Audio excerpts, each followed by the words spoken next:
Hi everyone, welcome to Manifest diaries.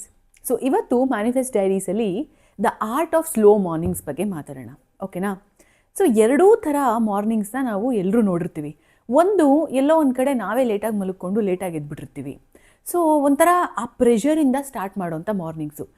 ಇರೋ ಬರೋರ ಮೇಲೆಲ್ಲ ಕಿರ್ಚಾಡೋದು, ಕೂಗಾಡೋದು, ಮನೇಲಿ ಮಕ್ಕಳಿದ್ರೆ ಅವ್ರ ಮೇಲೆ ಕಿರ್ಚಾಡೋದು, ಕೂಗಾಡೋದು, ಅವ್ರನ್ನ ಬೈಯೋದು, ಎಲ್ಲ ಕಡೆನೂ ಇದು ನಡೀತಾ ಇರುತ್ತೆ. ನಮ್ಮ ಶೂಟಿಂಗ್ ಸೆಟ್ಟಲ್ಲೂ ಈ ಥರ ನಡೆಯುತ್ತೆ, ಒಂದು ಕಾರ್ಪೊರೇಟ್ ಆಫೀಸಲ್ಲೂ ನಡೆಯುತ್ತೆ, ಎಲ್ಲ ಕಡೆನೂ ನಡೆಯುತ್ತೆ. There is a difference between pleasure and pressure ಅಲ್ವಾ? ಸೊ ಆ ಥರ. ಅದೇ ನಾವೊಂದು 10 ನಿಮಿಷ ಬೇಗ ಎದ್ದು ಒಂಚೂರು ಬಿಸಿನೀರು ಕುಡಿದು ಲೈಟಾಗಿ ಅಲ್ಲೇ ಮನೆಯಲ್ಲಿ ಒಂಚೂರು ವಾಕಿಂಗ್ ಮಾಡಿ, ಸಾಧ್ಯ ಆಯಿತು ಅಂತಂದರೆ ಒಂಚೂರು ಬ್ರೀದಿಂಗ್ ಮಾಡಿ, ಯಾವುದಾದ್ರೂ ಒಂದು ಗಿಡದ ಹತ್ರ ಕೂತ್ಕೊಂಡು ಜಸ್ಟು 10 ನಿಮಿಷ ಈ ಥರ ಮಾಡಿದ್ರೆ ಮಿರಾಕ್ಯುಲಸ್ಲಿ ಆವತ್ತಿನ ದಿವಸ ನಾವು ಮಾಡೋಂಥ ಕೆಲಸ ನಾವೇನು ಕಿರ್ಚಾಡ್ಕೊಂಡು ಕೂಗಾಡ್ಕೊಂಡು ಪ್ರೆಷರ್ ತೊಗೊಂಡು ಮಾಡಿರ್ತೀವಿ ಅದಕ್ಕಿಂತ ಒಂದು 10 ನಿಮಿಷ ಬೇಗನೂ ಆಗಿರುತ್ತೆ, ನೆಮ್ಮದಿಯಾಗೂ ಆಗಿರುತ್ತೆ, ಕಾರ್ಟಿಸಾಲ್ ಲೆವೆಲ್ಸು ಕೂಡ ಜಾಸ್ತಿ ಆಗಲ್ಲ. It's a very simple technique, but try ಮಾಡಿ ನೋಡಿ, ತುಂಬ ಉಪಯೋಗ ಆಗುತ್ತೆ.